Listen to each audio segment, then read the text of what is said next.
Hello students, आपका ICIT online classes में बहुत बहुत स्वागत है। आज से मैं आपके लिए एक नया ट्यूटोरियल स्टार्ट कर रहा हूं, जावा स्क्रिप्ट। आज के वीडियो में हम लोग चर्चा करेंगे कि जावा स्क्रिप्ट क्या है, इसका प्रयोग किस पर्पज के लिए किया जाता है। चलिए बिना देर किए हुए क्लास को स्टार्ट करते हैं। सबसे पहले बात कर लेते हैं what is a scripting language. क्योंकि जावा एक स्क्रिप्टिंग लैंग्वेज है तो पहले ये जानना जरूरी होगा कि स्क्रिप्टिंग लैंग्वेज क्या होते हैं। तो देखिए, a scripting language is used to write scripts, यानी स्क्रिप्टिंग लैंग्वेज का प्रयोग किया जाता है स्क्रिप्ट को लिखने के लिए। These contain a series of command, जिनमें बहुत सारे कमांड के समूह होते हैं, श्रृंखला होते हैं, that are interpreted one by one at run time.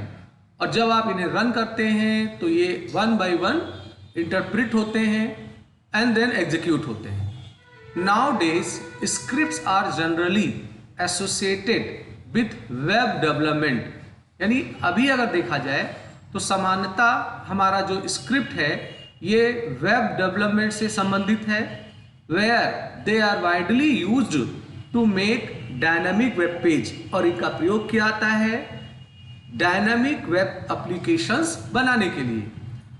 तो हमारा जो स्क्रिप्ट है ये एक कंप्यूटर का ही लैंग्वेज है, जैसे अदर प्रोग्रामिंग लैंग्वेज आते हैं उसी ही तरीके से स्क्रिप्ट लैंग्वेज भी आते हैं।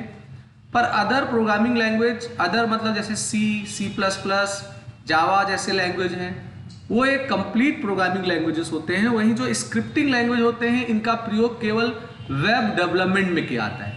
हम लोग जो वेब पेजेस बनाते हैं उन वेब पेजेस को डायनामिक बनाने के लिए हम लोग स्क्रिप्टिंग लैंग्वेज का सहारा लेते हैं। तो हमारा जो स्क्रिप्टिंग लैंग्वेज है ये भी दो कैटेगरी में डिवाइड है।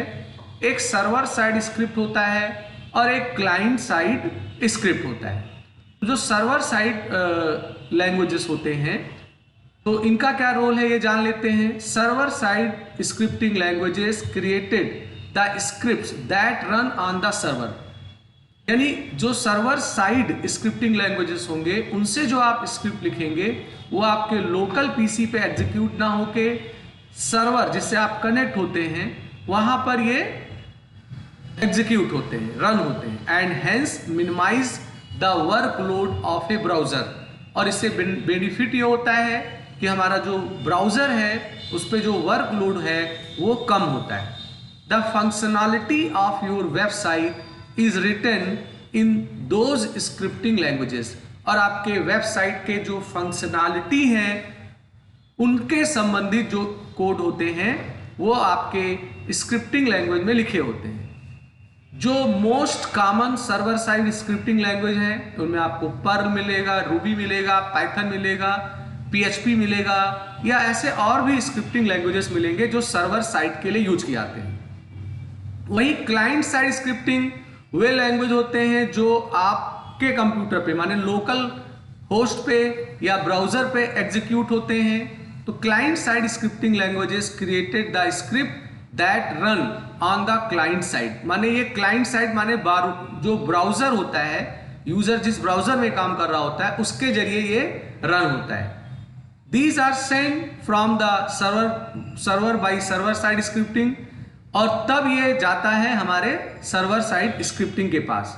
इसका कुछ एग्जाम्पल जैसे जावा स्क्रिप्ट हम लोग पढ़ने आ रहे हैं, ऐसे विजुअल बेसिक स्क्रिप्ट भी होता है, jQuery भी होता है, या ऐसे अनेक प्रकार के स्क्रिप्टिंग लैंग्वेज आते हैं।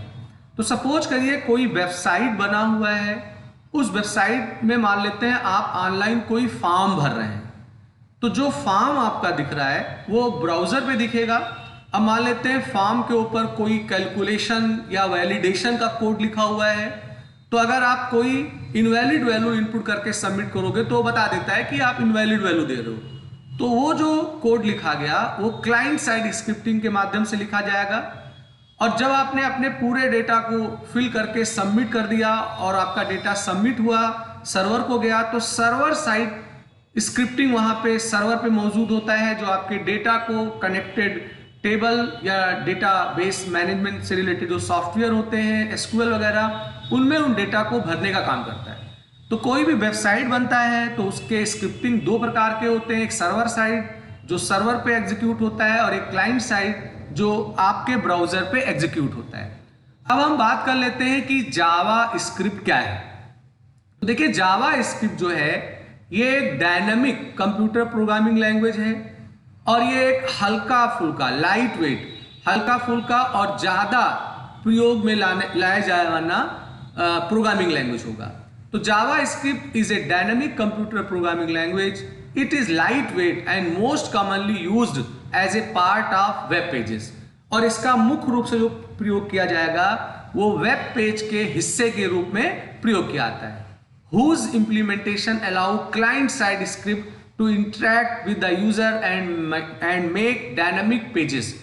तो इसके जरिए जो भी स्क्रिप्ट लिखा जाएगा वो क्लाइंट साइड का होगा और इसे इसलिए यूज किया जाता है कि हम अपने पेज को डायनामिकली बना पाए। It is an interpreted programming language. ये इंटरप्रिटेड प्रोग्रामिंग लैंग्वेज है और ऑब्जेक्ट ओरिएंटेड के क्षमताओं को भी सपोर्ट करता है। जावा स्क्रिप्ट को बनाने वाले कंपनी का नाम नेटस्केप है। तो जावा स्क्रिप्ट जो पहली बार बना था तो नेटस्केप एक हमारा वेब ब्राउजर भी होता है 2.0 उसके लिए बनाया गया था और ये 1995 में बना था और उस समय इसका नाम लाइव स्क्रिप्ट था। तो कहने का मतलब जावा स्क्रिप्ट जो है ये एक डायनामिक प्रोग्रामिंग लैंग्वेज है, ये एक लाइट वेट प्रोग्रामिंग लैंग्वेज है और सामान्यतः ज्यादातर ये वेब पेज के हिस्से के रूप में काम करता है। जैसे आप कोई वेब पेज बना रहे हो तो वेब पेज के जो कंटेंट हैं उनको तो आप HTML के कोडिंग से बनाएंगे, पर अगर आपको अपने वेब पेज को डायनामिक बनाना है, डायनामिक इन द सेंस आपको कोई वैलिडेशन का काम करना है, कोई कैलकुलेशन का काम करना है या और भी बहुत सारे फीचर्स होते हैं डायनामिक बनाने के लिए, तो उनके लिए हम लोग जो लिखेंगे स्क्रिप्ट वो जावा स्क्रिप्ट के मदद से लिखेंगे। JavaScript is a scripting language design to give websites interactive content. यानी जावा स्क्रिप्ट जो होगा ये एक स्क्रिप्टिंग लैंग्वेज है और इसे इसलिए बनाया गया है कि जो आपके वेबसाइट हों उन्हें आप डायनामिकली दिखाएं। जैसे आप मेनू बना सकते हैं, एनिमेशंस का काम कर सकते हैं, इंटरेक्टिव मैप बना सकते हैं, स्क्रॉलिंग टेक्स्ट का काम कर सकते हैं या ऐसा कोई भी डायनामिक कंटेंट है तो वो लोग हम लोग जावा स्क्रिप्ट के मदद से करेंगे।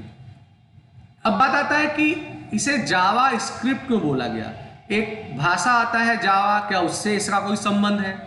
तो देखिए जब जावा स्क्रिप्ट का निर्माण हुआ तो उस समय उसका नाम लाइव स्क्रिप्ट था। तो इसकी पॉपुलैरिटी को देखते हुए जावा एक अलग लैंग्वेज आता था तो उससे मिलता जुलता इसका नाम दे दिया गया जिससे उसके पॉपुलैरिटी से इसको पॉपुलैरिटी मिल जाए। तो एक तरह से ये एक नया भाषा है, जावा से इसका कोई रिलेशन नहीं है। जावा नाम एक एक्साइटमेंट उद्देश्य के लिए दे दिया गया है, इसीलिए इसे हम लोग जावा स्क्रिप्ट के नाम से जानते हैं। अब हमारे जावा स्क्रिप्ट के एडवांटेज क्या है, लाभ क्या है? तो देखिए पहला इसका फायदा है मोर इंटरेक्टिव वेबसाइट्स एंड इंटरफेसेस। यानी अगर आप अपने HTML कोड के साथ जावा स्क्रिप्ट का प्रयोग करते हैं तो आपका वेबसाइट ज्यादा इंटरेक्टिव होगा और ज्यादा इंटरफेसेस होंगे। कहने का मतलब आप बटन्स इस्तेमाल कर सकते हैं, हावर इंटरेक्टिविटी कर सकते हैं, मेनूज फंक्शनलिटी कर सकते हैं, एनिमेशंस के संबंधित काम कर सकते हैं। तो आपका जो वेब पेज होगा वो ज्यादा इंटरेक्टिव होगा। स्पीड का मतलब ये होता है as the language is executed on the user's devices. क्योंकि ये स्क्रिप्टिंग लैंग्वेज जो है जावा स्क्रिप्ट ये क्लाइंट साइड होता है, तो इससे क्या होता है कि जो भी इसका एग्जीक्यूशन होता है वो यूजर के कंप्यूटर पे होता है। इससे सर्वर के पास रिक्वेस्ट कम जाएगा या सर्वर के ऊपर लोड कम हो, इस वास्ते ये यूज किया जाता है। तो चूंकि ये आपके लोकल पीसी पे ही एग्जीक्यूट होता है इसलिए इसकी स्पीड ज़्यादा होती है, और चूंकि ये सर्वर को नहीं जाता है क्लाइंट पीसी पे ही एग्जीक्यूट होता है तो आपके सर्वर का लोड भी कम होता है और इन्हें हमें कंपाइल वगैरह करने की जरूरत नहीं होती है। हमारा जो ब्राउजर है उसी के इंटरप्रेटर से ये हमारा कंपाइल हो जाता है, इसे अलग से कंपाइलेशन करने की जरूरत नहीं होती है। अब हम लोग जावा स्क्रिप्ट से कौन कौन से एप्लीकेशंस बना सकते हैं? तो देखिए जावा स्क्रिप्ट के माध्यम से पहला काम तो क्लाइंट साइड वैलिडेशन का काम कर सकते हैं। क्लाइंट साइड वैलिडेशन का मतलब ये हुआ है कि ऐसे आप कोई फॉर्म भर रहे थे उस फॉर्म में आप प्लान कर रहे हैं कि जो कैंडिडेट अपना नाम लिखेगा वो कैपिटल लेटर में ही लिखे, एज डालेगा वो 18 से ज़्यादा डाले। तो अगर ऐसे कोई वैलिडेशन का काम है तो वो आप इससे कर लीजिए। ड्रॉप डाउन मेनूज बना लीजिए, डेट एंड टाइम डिस्प्ले करा के उसके ऊपर कोई निर्णय ले लीजिए। पॉपअप विंडोज बना सकते हैं, डायलॉग बॉक्सेस हैं उनका प्रयोग कर सकते हैं, क्लॉक डिस्प्ले करा सकते हैं। तो ओवरऑल ये वो एप्लीकेशन है जो आप जावा स्क्रिप्ट के माध्यम से कर सकते हैं। अब हमारा जावा स्क्रिप्ट में प्रोग्रामिंग जब आप करेंगे तो इनमें कुछ रूल भी हैं। पहला रूल ये है कि जो जावा स्क्रिप्ट है ये केस सेंसिटिव है, इसमें स्मॉल और कैपिटल का अलग मतलब होता है। तो एक गुड प्रैक्टिस ये है कि अगर आप जावा के कोड लिख रहे हैं तो उन्हें आप स्मॉल लेटर में ही लिखें। साथ साथ जितने भी लाइन या स्टेटमेंट की एंड हो उनके लास्ट में आप सेमीकोलन का निशान लगाएं। फिलहाल ये दो रूल कॉमन है। अब बात आता है कि जावा स्क्रिप्ट को कैसे हम अपने वेब पेज में यूज करें। तो देखिए, जावा स्क्रिप्ट कभी भी अकेले यूज नहीं किया जाता है, सदैव ये HTML के साथ चलता है। तो आपको ही पता है कि HTML में बहुत सारे अलग अलग कामों के लिए टैग होते हैं। तो जब आपको HTML के कोड में जहां भी लगे कि हमें स्क्रिप्ट यूज करना है तो वहां आप इस स्क्रिप्ट का टैग ओपन कर दीजिए और फिर स्क्रिप्ट का टैग बंद होगा। इसके बीच में जो भी आपके वैलिड चीजें हैं, कोड है, उनको आप यहाँ पे लिखेंगे। तो इस तरीके से HTML के पेज में हम इसको सम्मिलित कराते हैं। यहाँ जो टेक्स्ट जावा स्क्रिप्ट लिखा हुआ है ये आपके ब्राउजर को बताएगा कि स्क्रिप्टिंग कौन सा यूज कर रहे हो आप। और डॉक्यूमेंट डॉट राइट जो है ये एक डिस्प्ले फंक्शन है, इससे हम लोग पेज पे कोई मैसेज डिस्प्ले कराने का काम करते हैं। तो ये एक कॉमन सिंटेक्स है जावा स्क्रिप्ट को HTML के कोड में इन्वॉल्व करने के लिए।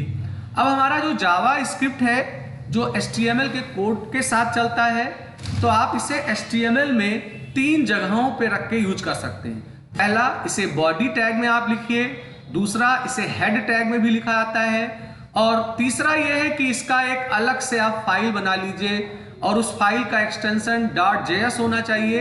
ये एक्सटर्नल फाइल हो जाएगी और उसे किसी भी HTML फाइल में आप इंपोर्ट कर सकते हैं। तो ये 3 वे हैं जिस वे में हम HTML में जावा स्क्रिप्ट को फिट करते हैं। अब बात आता है जावा स्क्रिप्ट कमेंट।